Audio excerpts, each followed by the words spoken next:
नमस्कार, स्वागत है आप सभी का हमारे चैनल पर। जैसे कि थंबनेल देखकर आप समझ ही गए होंगे, अन्यथा मैं आपको परिचय करा दूं कि आज हम बताने वाले हैं आपको मोबाइल खोलने के विषय में, यानी मोबाइल कैसे खोलें। देखिए, ये एक महत्वपूर्ण पार्ट होता है। बहुत लोग ऐसे होते हैं जो रिपेयरिंग का काम शुरू तो करना चाहते हैं, लेकिन शुरू में काफ़ी नुकसान कर बैठते हैं, क्योंकि उन्हें नहीं मालूम है कि जो एंड्रॉयड मोबाइल है उसको किस तरीके से सुरक्षित तरीके से खोला जाए। तो आज मैं आपको यही जानकारी दूंगा कि मोबाइलों को बिना उनके पार्ट्स को नुकसान करे किस तरीके से आप खोलें। देखिए, ये मेरे पास फ़िलहाल सैंपल के लिए 6 मोबाइल हैं। ये अलग अलग तरीके से सभी खुलते हैं, तो मैं आपको एक एक करके बताऊंगा। ये पहले जियोनी का मोबाइल है। देखिए, कुछ मोबाइल आगे से खुलते हैं, कुछ मोबाइल पीछे से खुलते हैं। उनका ढक्कन खोलना पड़ता है, कुछ को नट पहले खोलना पड़ता है, कुछ का ढक्कन पहले निकालना पड़ता है और खुलते बाद में है। तो ये पहले मान लीजिए हम जियोनी पे आते हैं। ये ढक्कन मैंने निकाल लिया, ये इसकी बैटरी अलग कर ली। इसके बाद यहाँ पे ये पूरे नट हम यहाँ के सब खोल लेते हैं चारों तरफ के। इसके बाद आसानी से धीरे धीरे इस तरह से करते हुए आप ओपनर की मदद भी ले सकते हैं, लेकिन शुरू में आप लोहे का नहीं, प्लास्टिक के ओपनर की मदद लीजिए, क्योंकि लोहे की मदद से किनारे जो अप डाउन और पावर की स्विच रहती है उसका पट्टा कटने का डर रहता है।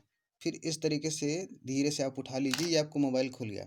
अब अगर आपको चार्जिंग सेक्शन में काम करना है तो ये इधर से ये बेल्ट निकाल कर और इस चार्जिंग पिन वगैरह आप बदल सकते हैं।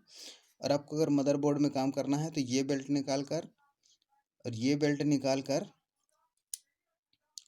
और ये वाला बेल्ट निकाल कर आप मदरबोर्ड में काम कर सकते हैं।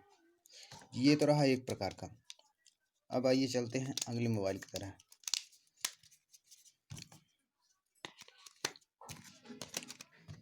ये मेरे पास है रेडमी का Y1। तो इसको खोलने के लिए सबसे पहले इसकी सिम ट्रे हम निकाल लेंगे। निकाल लिया। इसके बाद इसका ये पीछे से ढक्कन इस तरीके से धीरे धीरे पुशअप करते हुए ये इस तरीके से चारों तरफ से, किसी किसी मोबाइल में रेडमी के या फिर अलग कंपनी के फिंगरप्रिंट दिया होता है, तो इसको पहले हम चारों तरफ से इस तरह से लॉक रिलीज करने के बाद धीरे से खोलते हैं। ये आपका मोबाइल खुल गया। अब आपको चार्जिंग सेक्शन में काम करना है तो इस तरफ से नट खोलकर इस तरफ वाला भाग निकाल लीजिए, दोनों तरफ बेल्ट वगैरह निकाल करके। और इस सेक्शन में काम करना है तो बेल्ट वगैरह निकाल करके इस तरफ का खोल लिए। इसके बाद आगे काम करते हैं। ठीक है, चलिए आते हैं आगे मोबाइल की तरफ।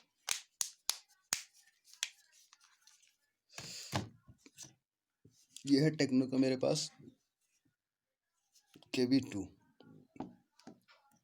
ये भी सेम तरीके से रेडमी की तरह ही खुलेगा। ये हम चारों तरफ से धीरे धीरे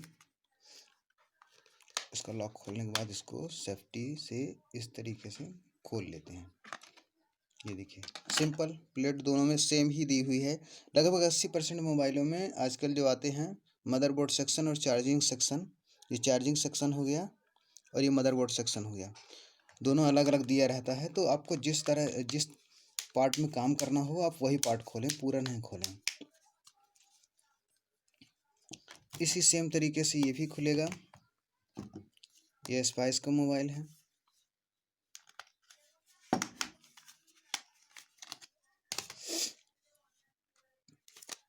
इसके पूरे नट खोलने के बाद इसके पीछे का ये पार्ट खुलकर अलग हो जाएगा और यहाँ भी इसका चार्जिंग सेक्शन नीचे दिया हुआ है और मदरबोर्ड सेक्शन ऊपर दिया हुआ है। ये ओप्पो का है। इसका पहले ढक्कन निकालना पड़ेगा, मैं निकाल कर दिखा देता हूँ आपको। ये हमने इसका सिम इजेक्टर निकाल लिया।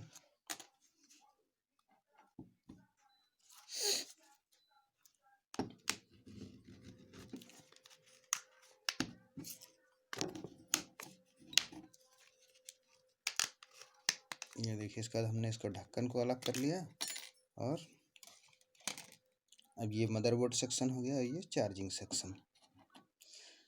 तो बस आपको ध्यान रखना है, किसी किसी मोबाइल में यहाँ पर फिंगरप्रिंट दिया होता है जो इस ढक्कन से अटैच होता है, जुड़ा हुआ होता है। तो आपको इस तरीके से खोलना है कि उसको किसी प्रकार का नुकसान न पहुँचने पाए।